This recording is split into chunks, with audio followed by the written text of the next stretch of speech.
Granger model, cancelled mana adjustments, and faster Hayabusa ultimate.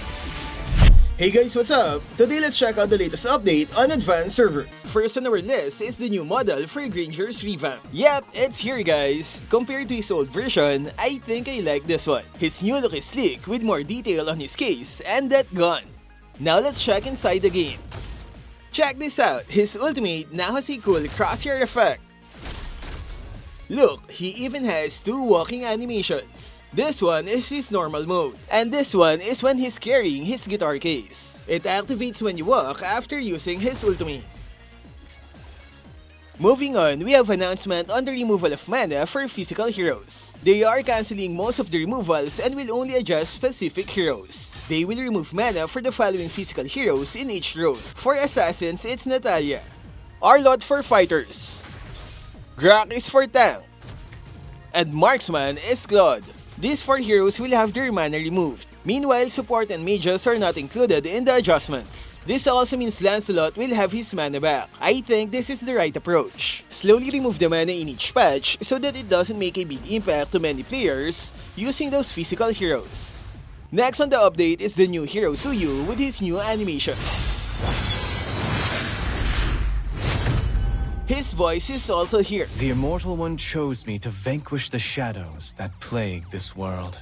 Next is the adjustment on Hanzo's revamp. When his ghost form dies, it will now return to his body just like this. However, the cooldown will be higher than normal. So when he dies, the cooldown is at 40 seconds. But if he returns to his body, the cooldown is only 15 seconds. So it's a better ultimate now compared last week, where his body is pulled right in the middle of the team fight. Things are looking good for the strongest ninja. Next on our list is Chip. Instead of slowing enemies with his ultimate, they will be immobilized. This should improve his effectiveness in team fights. But on the other hand, his special skill will now have a longer cooldown, from 20 to now 60 seconds. It's the skill that lets him teleport in certain spots of the map, so better crowd control, but his ability to roam the map is weakened. Next is the nerf on Argus. They are lowering his attack growth from 6 down to 3, and his passive damage is adjusted, favoring the early game with a higher base and lower scaling. Honestly, I'm not sure how this will work out. Last week's buff was great, but now they are balancing him with weaker stats. Here's a quick damage test at full build using these items. As you can see, the highest damage is 691, and it only goes up to 900 plus when he activates his passive. And this is his damage when using his ultimate.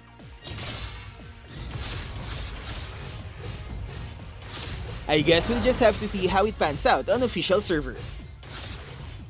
Next, we have Zhuxin. After her mana loss adjustment last week, the developers are now reverting her passive mana region, and it's now back to its official server version, which is 30 stacks. So I guess the mana loss patch is here to stay. Next, we have the adjustment on Alice. Her spell vamp ratio on all her skills is now at 100%, and her passive damage and heal are now weaker. She's now transforming into a sustained tank instead of the old damage dealer mage. Moving on, we have the adjustment on Nolan's new heal effect. The heal is now weaker with a decrease in its base and attack scaling. Next, we have an adjustment on Zhask. They simplify the inherited attributes of his spawn by removing the extra magic power stats. But in return, the scaling has been increased by a few points. Nothing to worry about if you're a Zhask player. Next is Saber, where they are cancelling all of his adjustments last week. They are now making the following changes based on the official server version. The enhanced basic attacks of his first skill will now reduce the cooldown of all his skills by 0.5 seconds.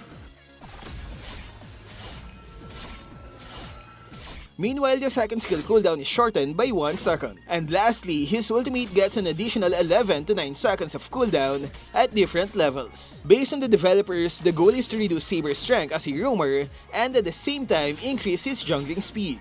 Next, we have Hayabusa. His ultimate is nerfed with a minus 15% attack scaling. They said he's extremely dominant in professional tournaments and high ranks. That's why they had to slightly reduce his damage. At the same time, they're improving his ultimate speed. The striking speed of his ultimate at level 2 and 3 is now the same at level 1. Here's a side-by-side comparison of his level 3 and level 1 ultimate. As you can see, both skills finish at the same time, even though the higher version had more strikes. If we compare it to official server, we can see it takes time to finish the skill. But on advanced server, the skill ends quickly. The developer said they should allow Hayabusa to perform many impressive plays in the late game. So what can our Hayabusa players say about this update? Do you like the faster ultimate? Moving on, we have a slight revert on Cyclops. His second skill range is slightly shortened. However, if we compare it to official server, the new version still has a longer range. Last one is the item, Twilight Armor. They made some big changes to the item, specifically its activation and damage reduction. Now, you'll only need 500 damage to trigger its unique passive, instead of the current 800. And its damage reduction scaling is now higher based on your max HP. Here's a quick test on Beleric against the Lord. Right here, he's using Twilight Armor. And here's what happens if he removes the item. From 500 plus, it became 1700. Remember, the damage reduction increases as you add more HP. And the effect is always on as long as the damage you receive is more than 500. Maybe this is the item that the tanks have been waiting for. And that's it for our weekly advanced server update. So what can you say about the new Granger? Do you like the changes on Twilight Armor? Share your thoughts in the comment section. That's all for this video. Stay safe and thank you for watching.